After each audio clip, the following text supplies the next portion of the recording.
You think Game of Thrones had shocking royal deaths? Westeros has nothing on the real Middle Ages. In 1087, the most feared man in Europe, William the Conqueror, ended his life with a scene so grotesque that even medieval chroniclers struggled to describe it.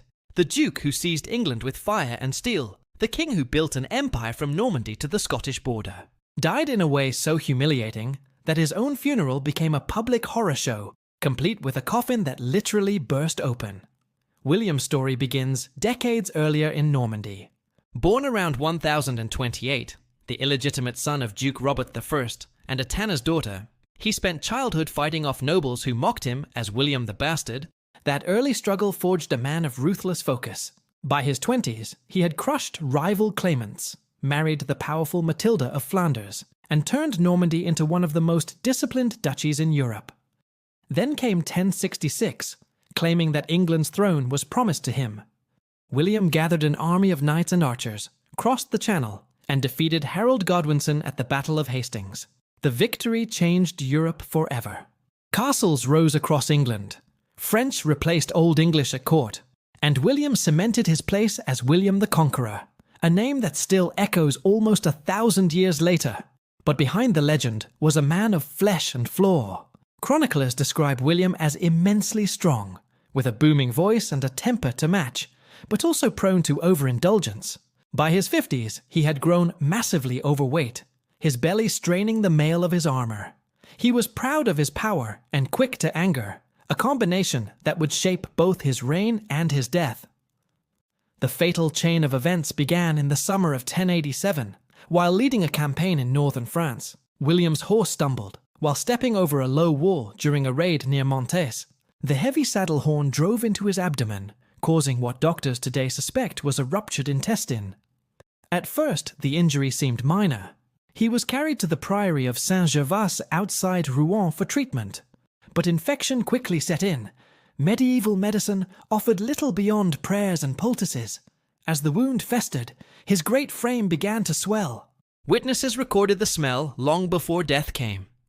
The once fearsome conqueror lay groaning, his stomach distended, fever burning, while priests whispered last rites. He confessed sins, made donations to the church, and even tried to make peace with enemies. But nothing could stop the inevitable. On September 9th, 1087, after weeks of agony, William the Conqueror, King of England, Duke of Normandy, Scourge of Europe, died in his bed. That should have been the end of the story. But William's death was only the beginning of the spectacle. William's death exposed a truth no conqueror wants to face. Fear disappears the moment life leaves the body. The instant the king stopped breathing, the room emptied. His household knights, bishops, and attendants all fled to secure their own positions or protect their estates. Some rushed to Normandy to pledge loyalty to his son Robert, others to England to court his younger son, William Rufus. By nightfall, the most powerful ruler in Western Europe lay almost alone, his body swelling and darkening, abandoned in a monastery chamber. Days passed before anyone arranged a burial. Heat from an unusually warm September accelerated decay. Chroniclers describe the corpse bloating until William's once massive girth doubled, his skin taut and discolored. The stench became unbearable. Priests covered him in linen soaked with spices, but the smell seeped through the wrappings and filled the priory. When monks finally prepared to move him to Caen for burial, rigor mortis had set in so fiercely that the body barely fit the wooden coffin hastily built for the journey. The procession to Caen was hardly regal. Instead of a grand funeral train, a few monks and minor knights escorted the wagon through dusty roads. As they neared the city, a fire broke out in Rouen, scattering mourners and delaying the cortege further. By the time the body reached the Abbey of Saint-Étienne, nearly 3 weeks had passed since William's death. What arrived was no longer the formidable conqueror of England, but a dangerously unstable cadaver. Even the funeral service began in chaos. The cathedral was crowded with clergy, nobles, and curious townspeople eager to witness the burial of a man who had reshaped Europe. Just as the rites were to begin, a local man named Asselin stepped forward and loudly claimed the ground beneath the cathedral had been stolen from his family when the abbey was built. He demanded restitution before the ceremony could continue.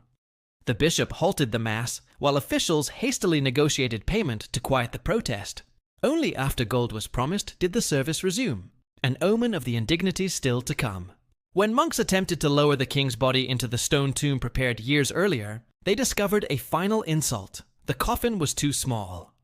William's body, swollen by infection and the long delay, simply would not fit. Attendants tried to adjust the corpse, pressing and shifting it to make space. Witnesses say the effort released a thunderous crack. Then, in the words of chronicler Orderic Vitalis, a dreadful stench assailed the nostrils of all present. The king had literally burst. The pressure of gases from weeks of decomposition caused the abdomen to rupture. Bodily fluids and putrid vapors filled the church. The congregation recoiled in horror. Some fainted, others gagged and fled. Monks scrambled to complete the rites, while incense burners swung wildly, desperate to mask the odor. What should have been a solemn farewell became a spectacle of nausea and panic. Imagine the scene: the Conqueror of England, the terror of Europe, reduced to a ruptured corpse spilling foul gases into a sacred cathedral. Chroniclers wrote that the smell lingered for hours, clinging to tapestries and clothing.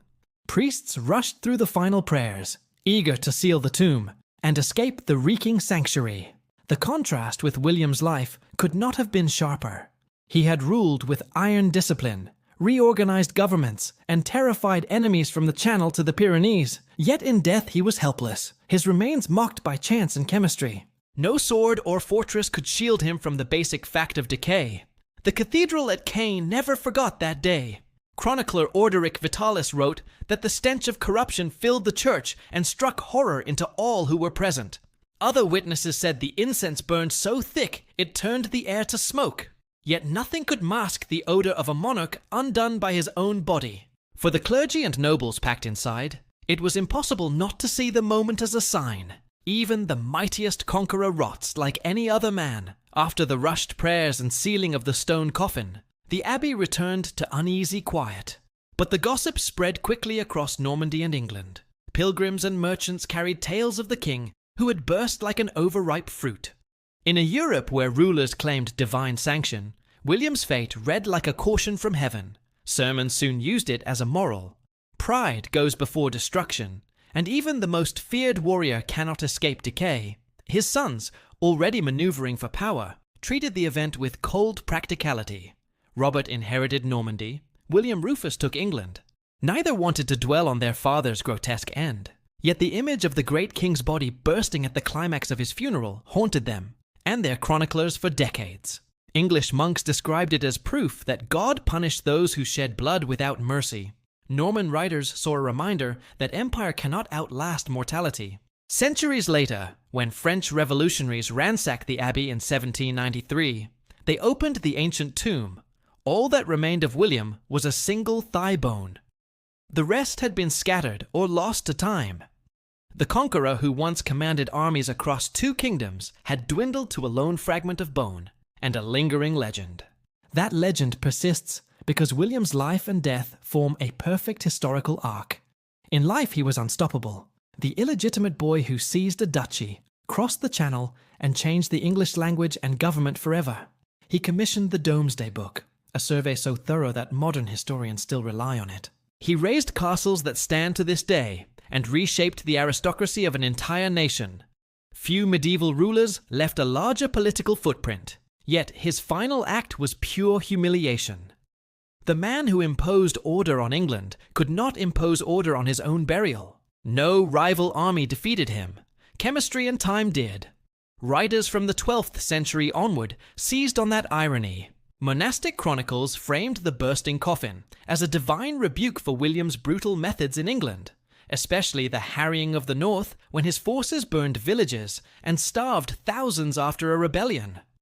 To them, the explosive stench at Caen was heaven's verdict on a life of conquest. 8 centuries later, the tale still makes listeners shiver. What remains striking is how completely the episode captures the limits of power.